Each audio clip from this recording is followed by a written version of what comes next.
Olá, graça e paz, amados irmãos, membros da Igreja de Cristo Jesus na face da terra. Eu estou aqui mais uma vez para falar com você de um texto muito bem conhecido,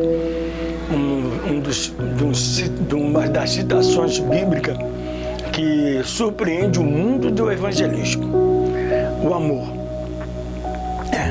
Mas deixa eu falar assim: Deus amou o mundo de tal maneira que deu o seu Filho unigênito para que todos aqueles que nele creem não pereçam, mas tenham a vida eterna. João 3, verso 16. Está vendo? É tema central do evangelismo. Na harpa cristã 243. É um hino cantado em oração altamente didático. Não tem como você se preocupar com muitas outras expressões se você só cantar o hino e iniciar com as oportunidades. Deus amou de tal maneira o mundo que deu o seu Filho unigênito para que todo aquele que nele crê não pereça, mas tenha a vida eterna. E uma coisa muito mal compreendida é aquela frase pequenininha, mal compreendida porque também não há uma questão de se preocupar com ela. Tal maneira, Deus amou de tal maneira que deu o seu Filho unigênito, o seu único Filho, para que todo aquele que nele crê não pereça, mas tenha a vida eterna. Nós já entendemos que na realidade do fato e do fator é que o amor, ele é o princípio do sentido da obra de missões, da obra evangelística. Se você quiser fazer missões, a primeira coisa que você precisa entender é o nível do seu amor pela obra, pela sua chamada. Será que você tem vocação realmente para isso? Eu percebo que diante a meios de muitas congregações, a maior dificuldade que tem é a área do evangelismo. Claro, o evangelismo e a contribuição, a oração e o ID, né? Esse fator tem movido e mobilizado muitas pessoas, tanto para ir, tantos para não ir. E é por isso que eu estou aqui chamando a sua atenção, para que você possa olhar para um lado diferente e você entender o sentido da palavra tal maneira. Pensei que você tinha falado alguma coisa. Porque o amor, ele tem a sua expressão. A mulher quando casa, ou a jovem, o jovem, enfim, quando ele chega diante do juiz, o juiz faz umas declarações tímidas, outras declarações satisfatórias, já outras declarações são exatamente, diretamente confusas, especialmente aquela que já se tornou um marco do relacionamento em ordem de casamento. Você vai amar o seu amor, você vai amar o seu amor mais do que você ama o que você diz dizer que é amor. Entendeu alguma coisa? Pois é esse o assunto mesmo. Você vai amar ele na pobreza, na doença, na riqueza, aquela coisa, né? Então se você entender o maior dos mandamentos, você vai entender que é amar ao Senhor teu Deus de todo o teu coração, o teu próximo como a ti mesmo. Esse é o amor total e completo. Não tem dúvida sobre isso. Mas diz que o segundo é semelhante a esse. Olha que coisa. Amará o seu próximo como a ti mesmo. Ou seja, precisa entender e analisar o conteúdo da história. O amor não nasce para ser seu. Se você amar alguém, Paulo fala isso, dependendo da tradução que você estiver lendo, existem diversas traduções, e você vai entender ele dizendo que se você amar alguém e será leal para com esse alguém, custe o que custar, você sempre se manterá em sua defesa. Então esse ponto de vista é claro no sentido lógico e óbvio do que o amor não pode ficar preso em você. O prazer não pode ficar preso em você. Ele tem que ser transportado para alguém. Então Deus amou o mundo de tal maneira que ele agora olha para seu filho e disse: olha, meu filho, eu tenho uma missão.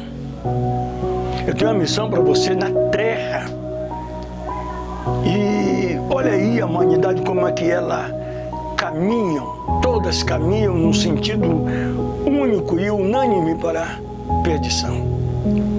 Todos estão embaraçados, todos estão... Então ele começa a revelar para o filho essa decadência.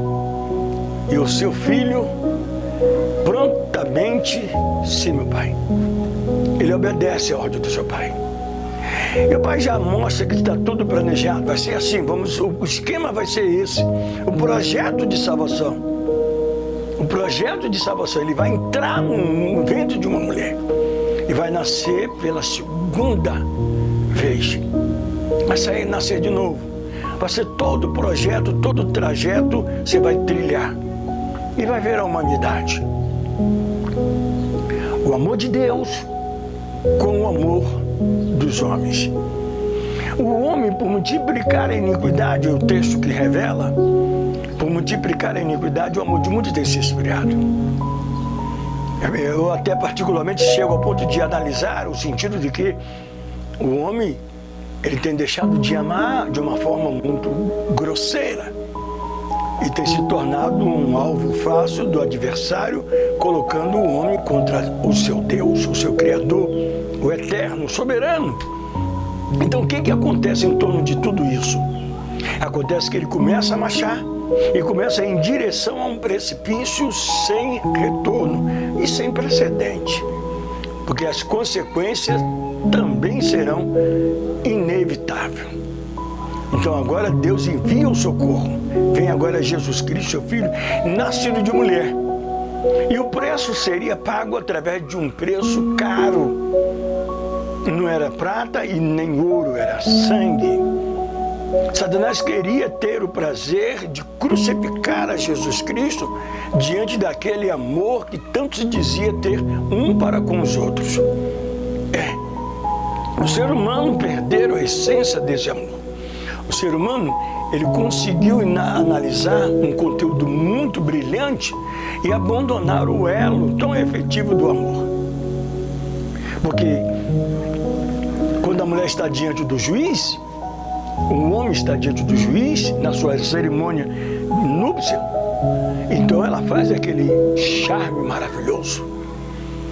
Ela concorda.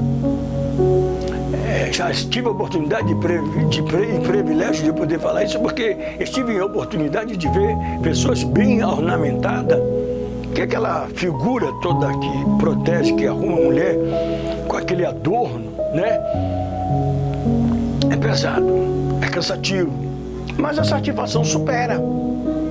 Então agora ela já se encontra naquela possibilidade de estar se entregando e revelando o seu real sentido. Tudo que ela jurou ali, dor, dinheiro, sem dinheiro, com ou sem, dor, tristeza, nada separa esse amor.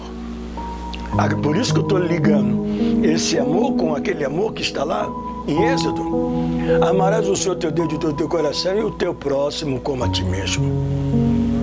Esse amor que quando nasce uma criança desse relacionamento, ele toma o lugar do amor que ela prometeu dar ao seu esposo. Aí você vai observar a oportunidade que tem do homem trocar o amor de Deus, do seu Criador, pela obrigação de amar o seu próximo. Mas ele não tendo amor em si mesmo, ou melhor, ele recuando, mantendo preso o seu amor, não tem como ele provar que ama alguém. É nisso que está a diferença completa no amor divino. Deus amou o mundo de tal maneira e ele deu o seu Filho. Ele pegou o seu único amor e deu para o seu amado povo escolhido. Só nessa hora que nós vamos parar para analisar e nos conscientizar, quando você diz que ama alguém. Se você não tem palavra de amor, se você não tem gesto que justifique esse amor, a sua palavra é vazia. Tiago faz você lembrar, porque faz a mim. Se você diz que tem fé e você não tem obra, é mentira o que você está dizendo. Se você diz que ama alguém e não tem como provar que ama este alguém, você está mentindo. E se você não diz que ama, porém você prova com as suas obras, então muda toda a história. Deus, ele falou que ama de tal forma que ele pega o seu filho e dá em troca de receber a humanidade para si. Se você quiser entender isso melhor, a única forma que você tem, inexplicavelmente ou explicadamente, é você pegar o seu filho e dar por alguém que você ama. Obviamente eu sei que você não vai fazer isso. Você não vai sacrificar seu filho de maneira nenhuma, até porque você não tem condições de fazer isso. O amor que você tem é pequeno. Mas se fosse de tal forma, você não ia manter ele ressecado dentro de você, preso dentro de você, porque enquanto a chama queima, que você ama alguém, então você vai ter que mostrar de alguma maneira. De alguma maneira você tem que provar que ama alguém. E se você ama missões, se você ama evangelismo, então isso tem que arder em você. Não é o fato de você ir sozinho para mostrar que alguém de alguma maneira que você faz sozinho, não. O fato é que você precisa fazer isso, contribuir, orar e ir. Você tem que se lançar. A atitude do pai é lançar de si o seu filho. Então não tem outra explicativa. Não tem outra modernidade de se falar isso. O evangelismo, ele não pode ser de uma maneira só. O projeto IBGE de evangelismo fala sobre esse ponto de vista do IDES, mas não, o assunto mais interessante é você entender se o amor que você tem está preso dentro de você. A antipatia não vai permitir que esse amor esteja dentro de você. O amor é puro.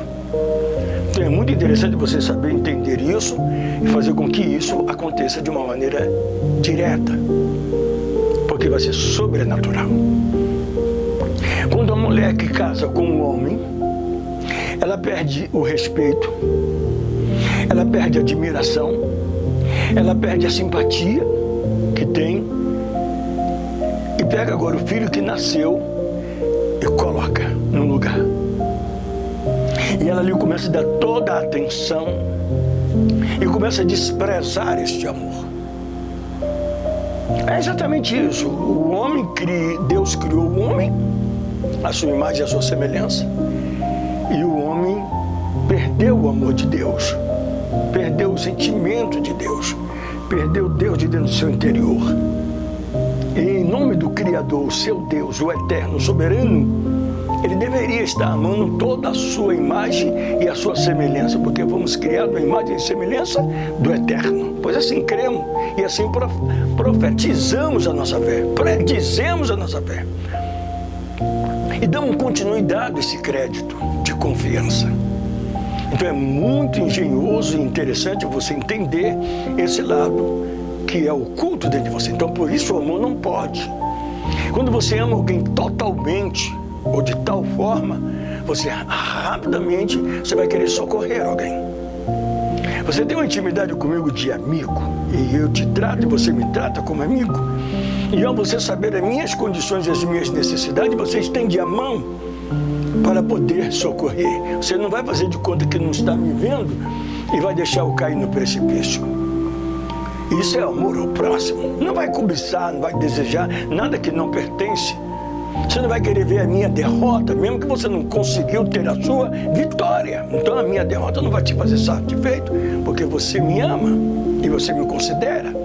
Quando eu digo eu, não estou me referindo unicamente a um ser eu, mas o ser, o seu próximo.